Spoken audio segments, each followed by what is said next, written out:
All right. Well, that was a dark and weird conversation. It really was. But I'm glad the mics were off for it. We are jumping into Fargo Fresh, where we talk about the future of you, Mr. Patrick Kirby. Yes. So I mean, gosh, you've been forever and ever and ever now, it seems like. You've been doing this thing. It's big and it's huge. Mm-hmm. Where does it go from here? You just get bigger and bigger and bigger? Do you got designs as like the next stone to jump into? Or what's your plans? So 5 years ago, I wrote a book, which is kind of fun, right? It was kind of trying to figure out and trying to help nonprofits understand how to time box their life, right? So I kind of built a framework that says you can do 20 minutes a day, just one thing a day, every single day of the week, and it kind of just makes your life a lot easier, right?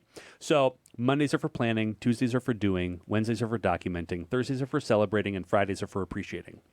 And you just organize your life on just trying to figure out what's your main thing you need to accomplish for the day. You execute it on Tuesday. You figure out all the cool things you learn, so you get it down into a CRM or a cocktail napkin just to kind of get and wrap your brain around all those things to remember it for the next conversation that you have, number one, but then just kind of document your progress. We don't do a lot of celebrating in the nonprofit world because we think it's bragging, especially up here in flyover country, and so we don't talk about that enough, but your donors don't know what good things you're doing unless you tell the wins that you're having. And then we end the week with gratitude. So write your thank you notes, have your thank you meetings. Just spend Friday being grateful, because the next time that you connect with a donor or somebody else you want to meet with, the last thing they remember is a nice thank you note, a nice thank you call, a nice thank you message. And are they more likely to pick up on Monday when you're trying to plan a meeting with them? Yes, because it's authentic and awesome. And I kind of built that out, wrote a book about it. It's kind of been fun over the last number of years. Well, I've had a book idea that I've had for like the last 2.5 years from a blog I wrote back in the day. I tore my Achilles a couple of months ago, and so I've been in this like mental state of like I can't do anything because I couldn't walk up until like 2 weeks ago.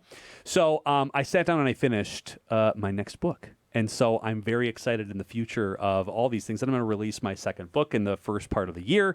And that's going to correlate with some keynote stuff and some presentations across the country, and it's going to be kind of fun. And really over the last 7 years, this little do good better thing out of Fargo, North Dakota caught the attention of some bigger organizations across the country, and now I get to be invited out to speak at places and kind of present in front of groups that I would have never gotten the opportunity to. And so really it looks like in 25 and beyond is how do we expand that? How do we kind of double down on the amount of exposure that we're giving, not only the giving community that is Fargo, but kind of the techniques that really work here in flyover country can actually work in other parts of the country, which is just general curiosity and the audacity of dreaming big and sort of this sort of can-do attitude that we have up here. How does that translate into the rest of the country in the nonprofit realm? And having a different perspective with a weird Fargonian accent, coming to talk to people in Virginia is a very funny bit. Wait, do you have an accent? Yeah, I think so.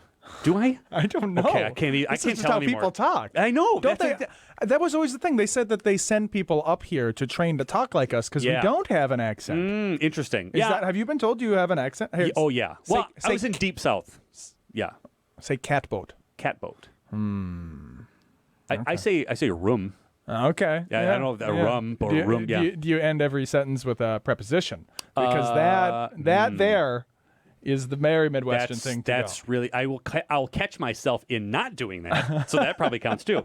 But I think it's so fun to have some doors opened to places that are outside of the metro area, and it's been a really kind of fun ride on that too. So yeah.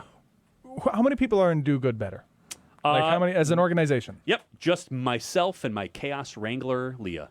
Yeah, just us. Okay, and so as it gets bigger, though, as you leave the Midwest, is the plan to expand the people, or is it? It's difficult to leverage as one man. Yeah, it's difficult to like from a business model standpoint. It's difficult to leverage. There's only one of you. It is. So you can only keep charging so much for yourself. I know. Yeah. So we partner with a lot of people. So we partner with a lot of groups to either provide training, provide services, that kind of. So I've kind of adopted this very select group of one-to-one consulting, sort of like the heart, like the ones that I work on in the weeds. Every sort of week, every week or every day. So I've got that set. And then really the expansion is one to many. How do I get this message out to as many people as possible? So we opened up something called Do Good University, which is our kind of online training program. So I get to do Ask Me Anythings right after this show. I'm hopping online.